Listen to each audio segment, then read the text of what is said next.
कर्म बड़ा ही महान है।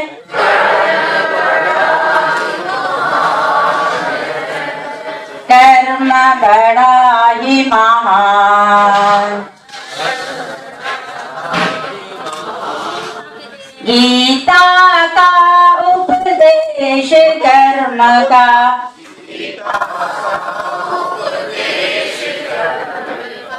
पग पग में चैतन्य प्रगटता।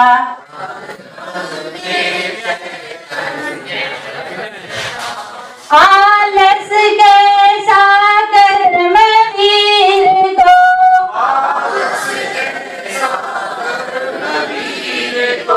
कल करना सो आज है।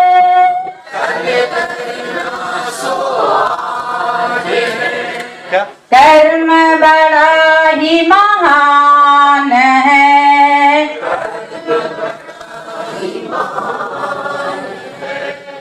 कर्म बड़ा ही महान। आश्रम के इस पुण्य कार्य में,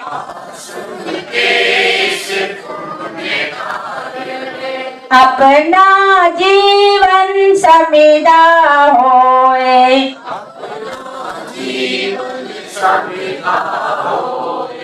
सामूहिक हो कर्म साधना।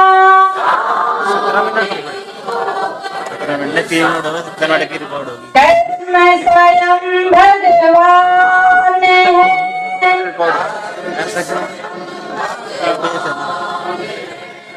कर्म बड़ा ही महान है।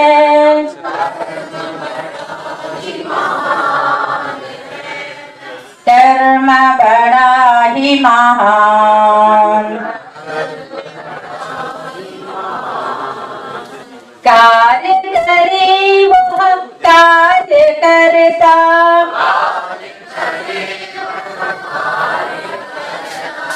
कर्म बड़ा ही महान है।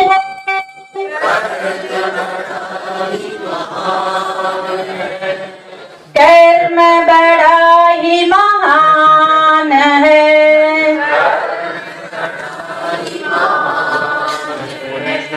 कर्म बड़ा ही महान। कथनी का अपना महत्व है।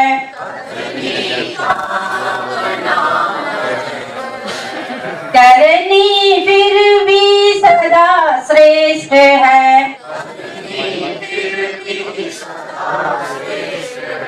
कथनी करनी साथ रहे तो,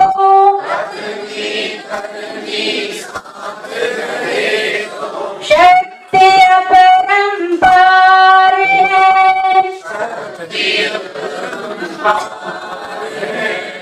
कर्म बड़ा ही महान है।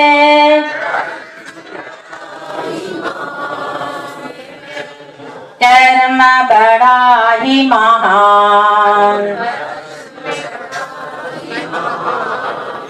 गीता का उपदेश कर्म है।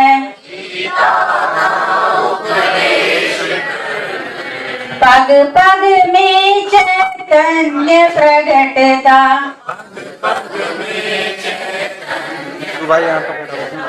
आलस कैसा कर्म वीर को,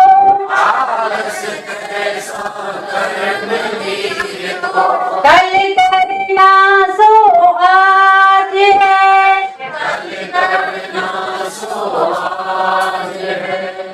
कर्म बड़ा ही महान है। कर्म बड़ा ही महान। आश्रम के इस पुण्य कार्य में, अपना जीवन समिधा होए, सामूहिक हो कर्म साधना,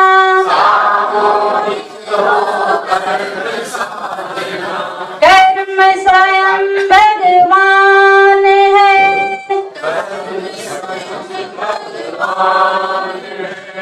कर्म बड़ा ही महान है,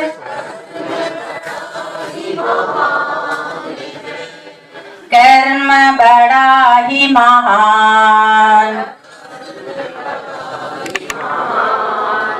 कार्य करे वह कार्य करता,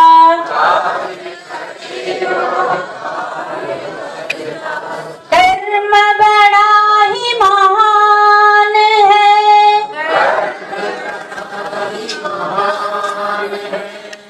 कर्म बड़ा ही महान है,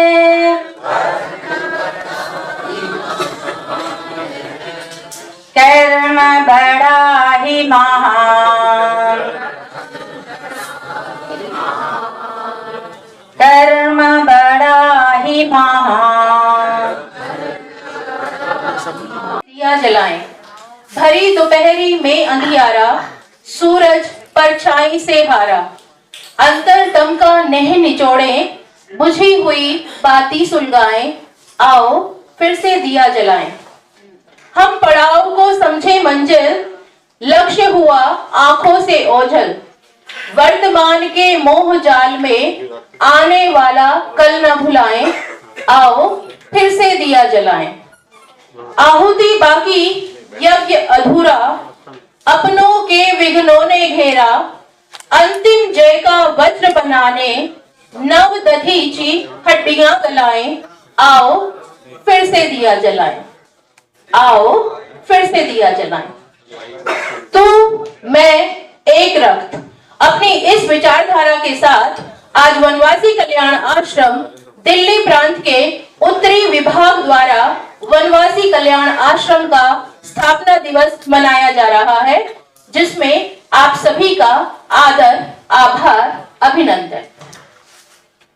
चारों तरफ हो खुशियों की लहर, हर तरफ चलता गुणगान रहे, बरसे असीम कृपा अनुकंपा ईश्वर की, आपके होठों पर सदा मुस्कान रहे।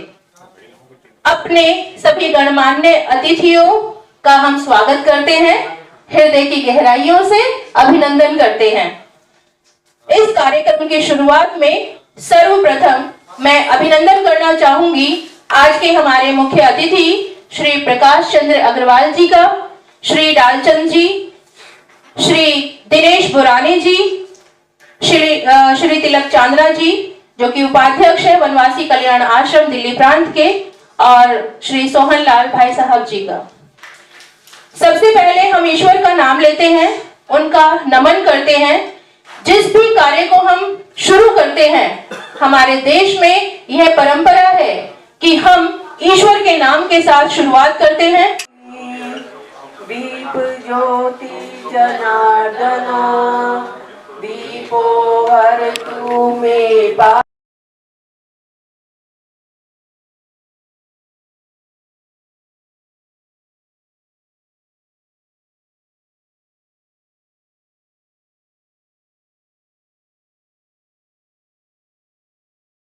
सजाएंगे आज पग पग पलक बिछाएंगे, आज सूखे हुए पेड़ फल जाएंगे, नैना भीगे भीगे जाए कैसे खुशी छुपाए हमारी, कुछ समझ न आएगा दूर बिछाएगा हमारे, नैना भीगे भीगे जाए कैसे खुशी छुपाएगा हमारी, कुछ समझ न आएगा दूर बिछाएगा हमारे।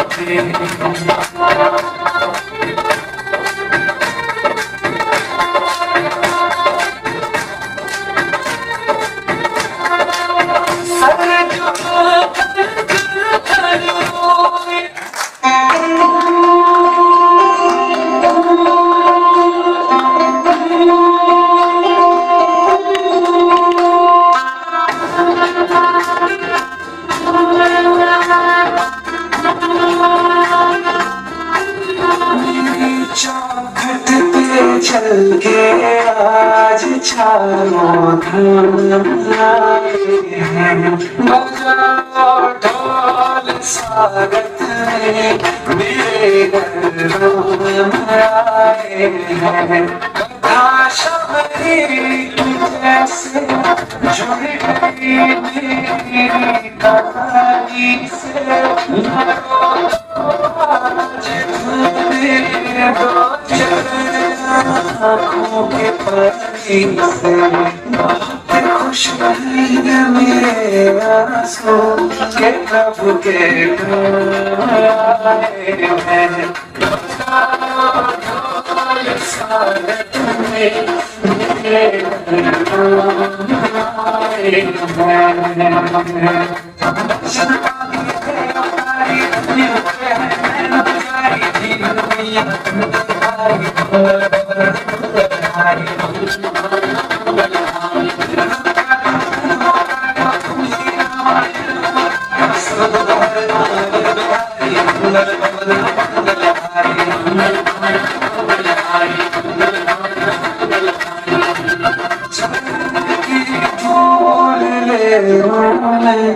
मेरे भगवान आए हैं।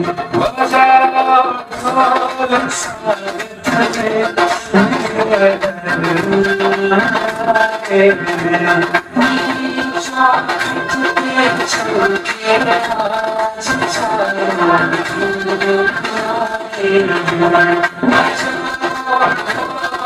स्वागत में मेरे भगवान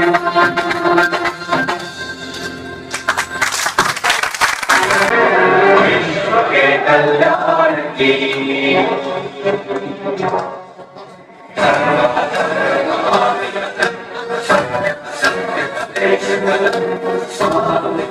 कथा शक्ति है, भक्ति है, जन्मों की मुक्ति है, जीवन का ये सब सार है। युग युग से कण कण में सृष्टि के कण में वेदों की मिलावट है। कर्मों की गाथा है, देवों की भाषा है, सत्य में रास्ता है।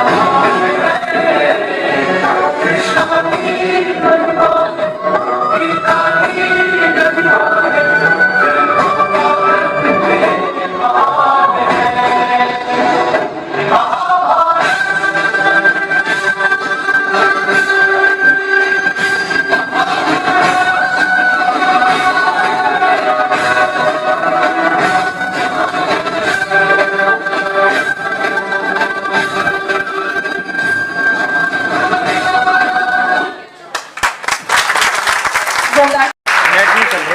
कुछ कर जाए, कुछ कर जाए। सूरज सतेज नहीं मुझ में, दीपक सा जलता देखोगे। सूरज सतेज नहीं मुझ में, दीपक सा जलता देखोगे। अपने हद रोशन करने से तुम मुझको कब तक रोकोगे, तुम मुझको कब तक रोकोगे।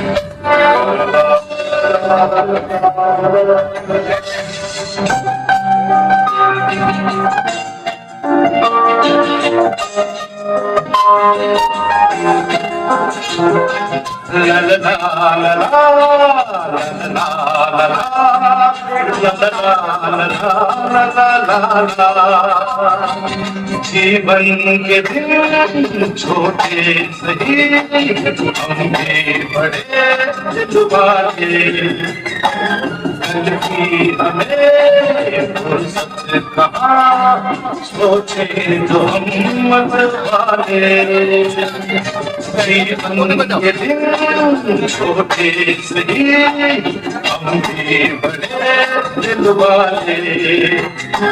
कल की हमें फुर्सत कहाँ, सोचे तो हम मत वाले।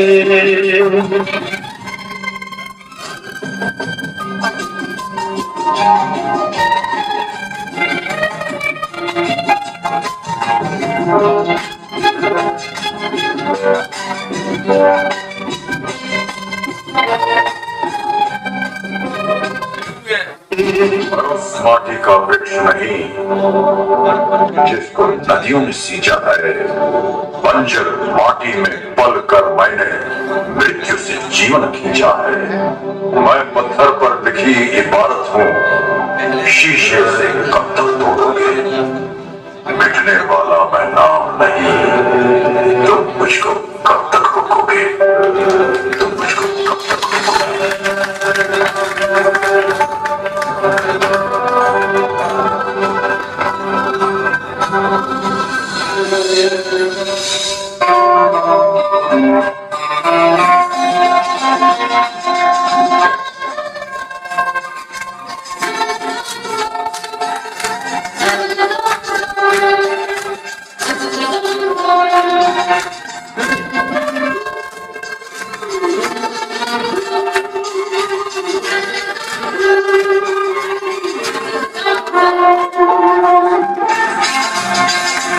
जिंदगी की यही रीत है, हार के बाद ही जीत है।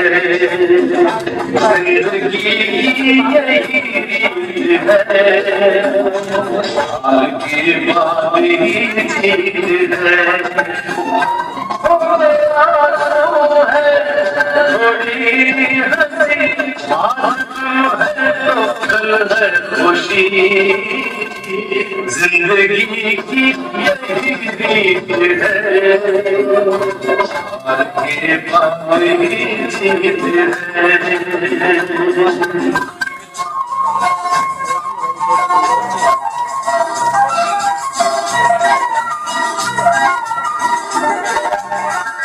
जिंदगी रात भी है सवेरा भी है, जिंदगी रात भी है सवेरा भी है, जिंदगी है सफर और बसेरा भी है, जिंदगी है सफर और बसेरा है।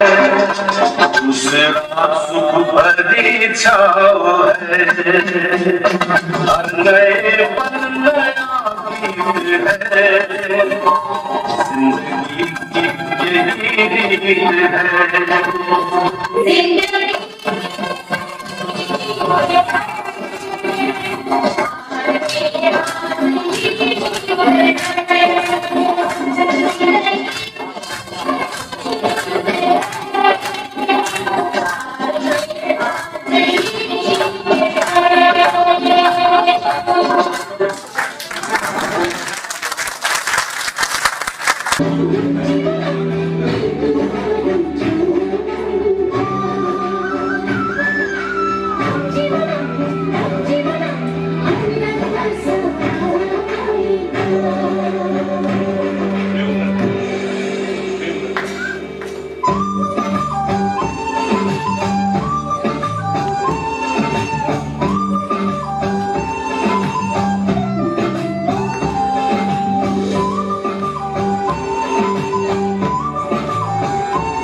मन भाए श्याम मूरत मन भाए श्याम मूरत मन भाए श्याम मूरत मन भाए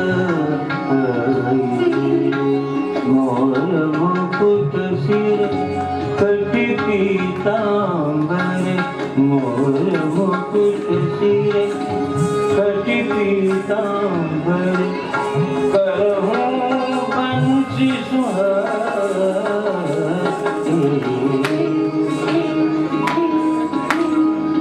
श्याम मूरत मन भाए श्याम मूरत मन भाए श्याम मूरत मन भाए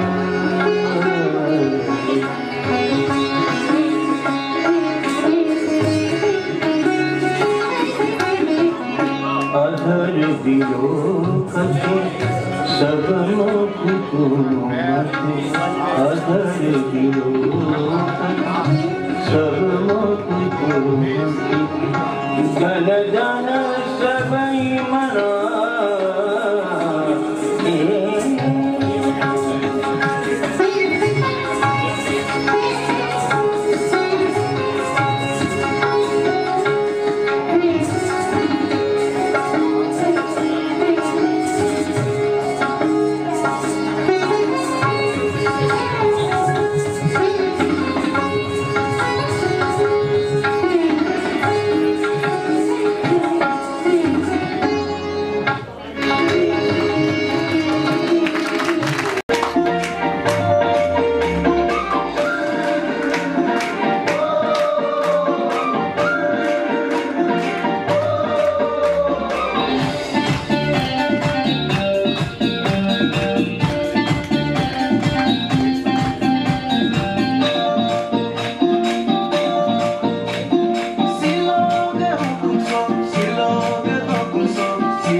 डूबे जैसे करो गुम तोला आने की तेलो गिंजुबु मेले लाबिक्यो तोरे दूनाना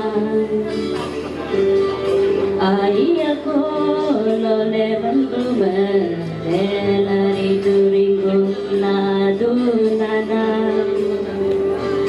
tapo papo gotano ngomiliku minjilake Nogaraji namne padula Nogaraji namne padula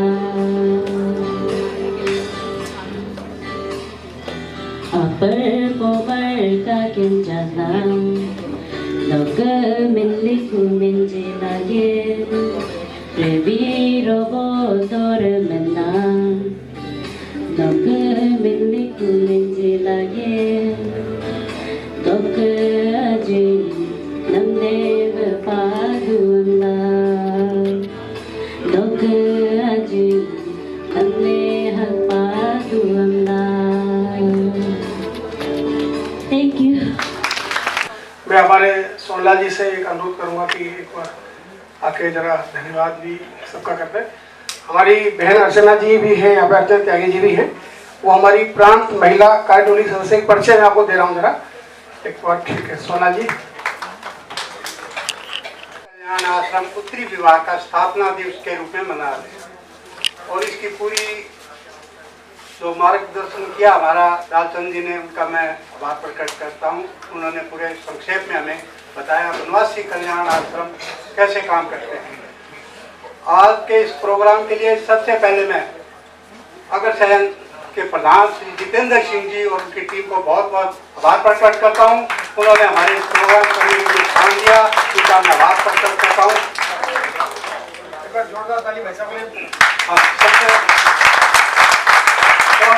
हमारा कोई भी शुल्क नहीं लगा है, ये भी एक बहुत बड़ी बात है। इतना बड़ा प्रोग्राम करने के लिए हमें जितेंद्र जी ने, मैंने फोन किया, फोन पे ही उन्होंने हाँ किया, तो मैं जितेंद्र जी का बहुत बहुत आभार प्रकट करता हूँ। आज हमारे संगठन से आए हुए पदाधिकारी, दिल्ली प्रांत से हमारे वनवासी कल्याण आश्रम के आए हुए पदाधिकारी और हमारे कार्यकर्ता विभाग के, जिले के और सभी कार्यकर्ता माता और बहनों, सबका मैं बहुत बहुत आभार प्रकट करता हूँ। उन्होंने इस प्रोग्राम को सफल बनाने में जो भूमिका मेरी बहनों ने किया है, मैं उनका हृदय से आभार प्रकट करता हूँ और बहुत बहुत आभार करता हूँ। वनवासी कल्याण आश्रम क्या करता है ये सारा हमारे माननीय दालचंद जी ने बताया, लेकिन फिर भी मैं थोड़ा सा संक्षेप में बताना चाहता हूँ। अखिल भारतीय वनवासी कल्याण आश्रम एक पंजीकृत सामाजिक संगठन है। यह संगठन जनजाति समाज के विकास के लिए काम करता है। इसकी स्थापना 26 दिसंबर 1952 छत्तीसगढ़ जसपुर में श्री रमाकांत केशव श्री बाला साहब देशपांडे जी ने की थी। इस संगठन का प्रधान कार्यालय जसपुर में है और प्रशासन कार्यालय मुंबई में है। इस संगठन के बारे में कुछ खास बातें। यह संगठन जनजाति समाज के सर्वजनीय विकास के लिए काम करता है। यह संगठन शिक्षा, स्वास्थ्य, कृषि, आर्थिक विकास, मानव संसाधन विकास, महिला शक्तिकरण और खेल के क्षेत्र में भी काम करता है। यह संगठन 16,413 स्थानों पर 21,913 परियोजनाओं के जरिए जनजाति लोगों के कल्याण के लिए काम करती है। जैसे माननीय दालचंद जी ने बताया था, सिर्फ छोटी सी रूप में हमारा किया और आज ये इतना बड़ा पेड़ बन गया है। तो ये वनवासी कल्याण आश्रम का जो भी है, ये देखे हमारे दिल्ली में इसके जनजाति नहीं है, लेकिन हम जैसे जाते हैं, अभी पिछले साल हम नागालैंड वन यात्रा में गए, वहाँ देखा हमारे लोग सिर्फ 5% है, 5% गांव के अंदर, लेकिन वो अपने धर्म पे अपने अड़िंग है। तो इस तरह से हमें नगरवासी सब यहाँ से मतलब जैसे बताया अभी 300 करोड़ रुपए वो इकट्ठा करते हैं, तो हमें भी उसके सहयोग के लिए हर बार हमारे कार्यकर्ताओं से मिलते हैं और आगे भी मैं आस करता हूँ हमारे कार्यकर्ता सभी समाज के लोगों से धन इकट्ठा करके और हमें जनजाति के लिए काम करना चाहिए। मैं सबका बहुत बहुत आभार प्रकट करता हूँ और बहुत बहुत धन्यवाद।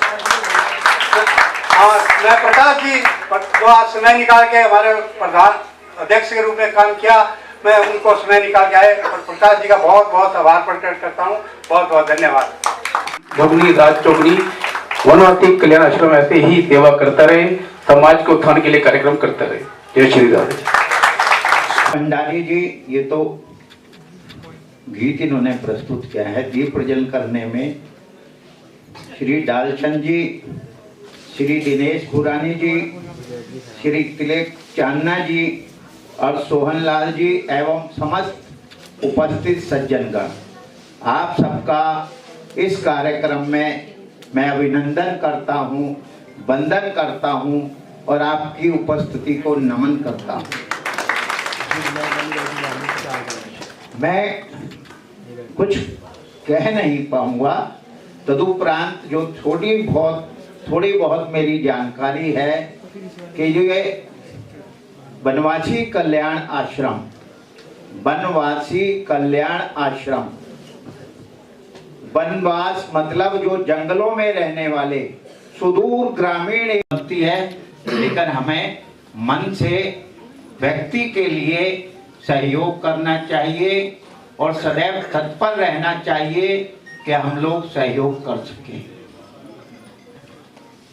तो मैं आप सब लोग की उपस्थिति को पुनः नमन करता हूं।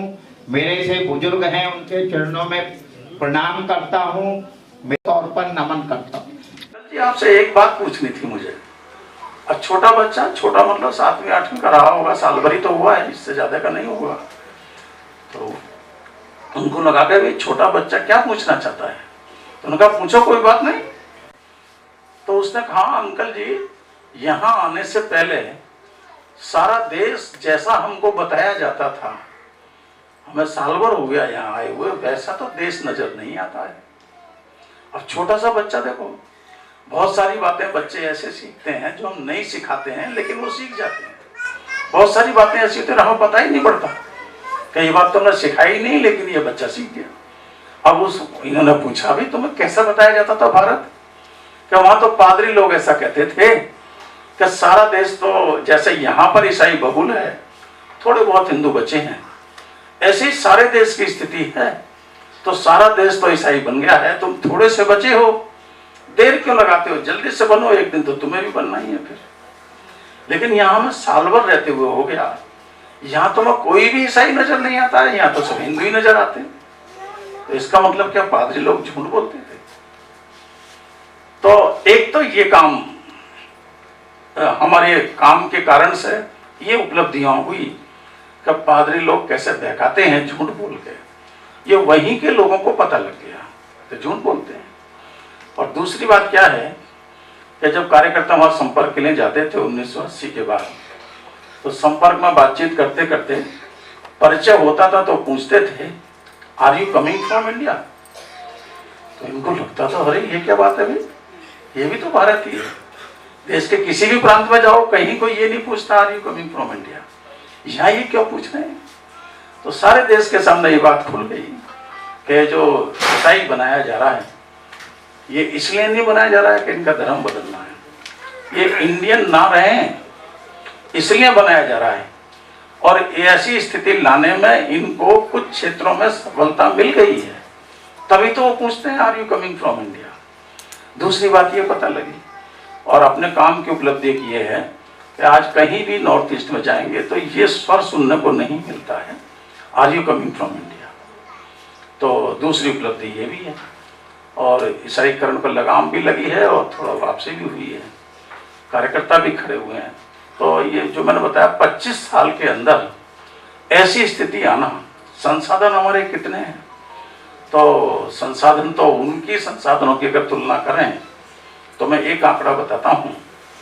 उनकी एक एजेंसी है जो उनके कामों के लिए दुनिया भर से कलेक्शन करती है, धन संग्रह करती है, तो उसका कलेक्शन करने का जो बजट है वो 300 करोड़ है। कलेक्शन करने का खर्चा बता रहा हूं मैं, 300 करोड़ है। कनाट प्लेस में उनका ऑफिस चलता है, यही 300 करोड़ तो वो कलेक्शन करने में इकट्ठा करते हैं, खर्चा करते हैं। तो खर्चा इकट्ठा कितना करते होंगे? और हमारा जिस दिन 300 करोड़ हो जाएगा देश के अंदर बजट कल्याण आश्रम का, उस दिन तो हमारे कार्यकर्ताओं के पैर जमीन पर नहीं पड़ेंगे। हम तो कल्पना भी नहीं कर सकते इतना पैसा हम इकट्ठा कर पाएंगे अपने कामों के लिए। तो इतने कम बजट में, इतने कम समय में ये जो स्थितियां देश के अंदर खड़ी हुई हैं, तो ये कोई कम बड़ी उपलब्धि नहीं है। बाकी सारी उपलब्धियां तो हमें चाहे जितने गिनाते जाएं। छात्रावास कल्याण आश्रम का काम शुरू हुआ, उस छात्रावास की भी एक बड़ी उपलब्धि है कि उस छात्रावास में एक बच्चा जो 5वीं छठी में पढ़ने के लिए आया था, वो आज हमारा राष्ट्रीय अध्यक्ष है। तो कार्यकर्ता भी इसी स्तर के मिले हैं कि आज वो राष्ट्रीय अध्यक्ष है। उससे छोटे तो प्रांतों के संगठन मंत्री, बाकी दायित्वों पे तो लोग हैं, लेकिन राष्ट्रीय अध्यक्ष हमारा जो है कल्याण आश्रम में पढ़ने वाला बालक बन गया। तो ऐसी उपलब्धियां जो इन कामों के द्वारा मिली है, जैसा मैंने बताया बजट हमारा कितना कम है और संसाधन बाकी भी कितने कम हैं, तो ये सब इतनी कमियों के बावजूद और इतनी बड़ी ताकत से मुकाबला करते हुए और हमने जो उपलब्धियां प्राप्त की हैं, ये केवल कार्यकर्ताओं के डेडिकेशन के बल पर प्राप्त की है। हमारी जो ताकत है, ना तो पैसा है, ना कार्यकर्ताओं की संख्या है, काम करने का जो उनका समर्पण है, ये फिर हमारी ताकत है।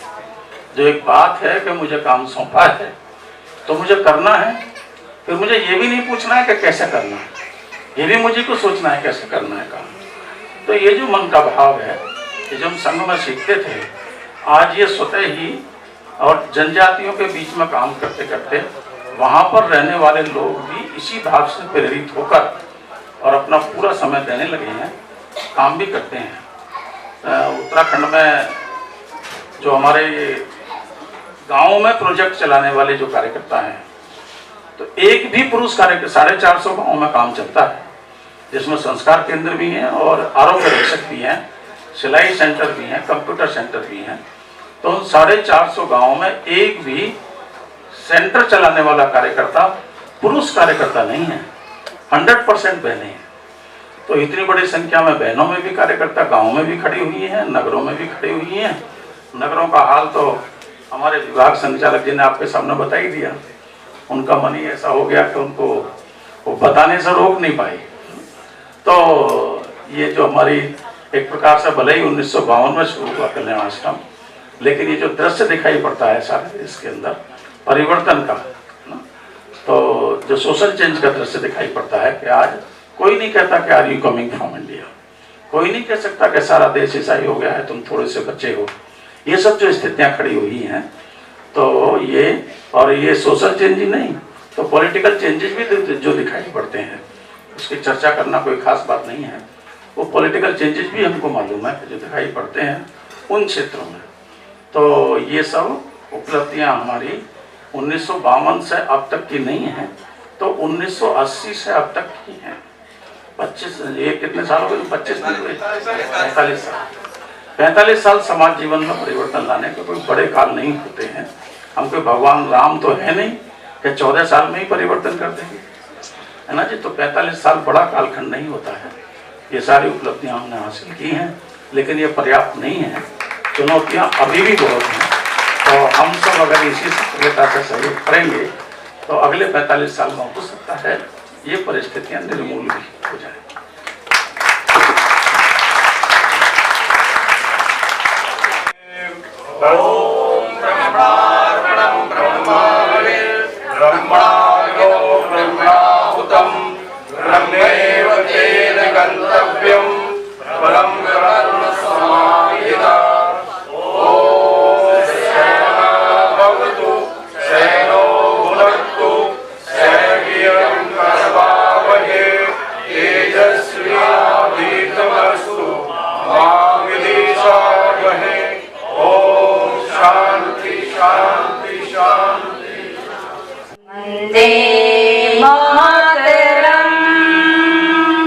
वंदे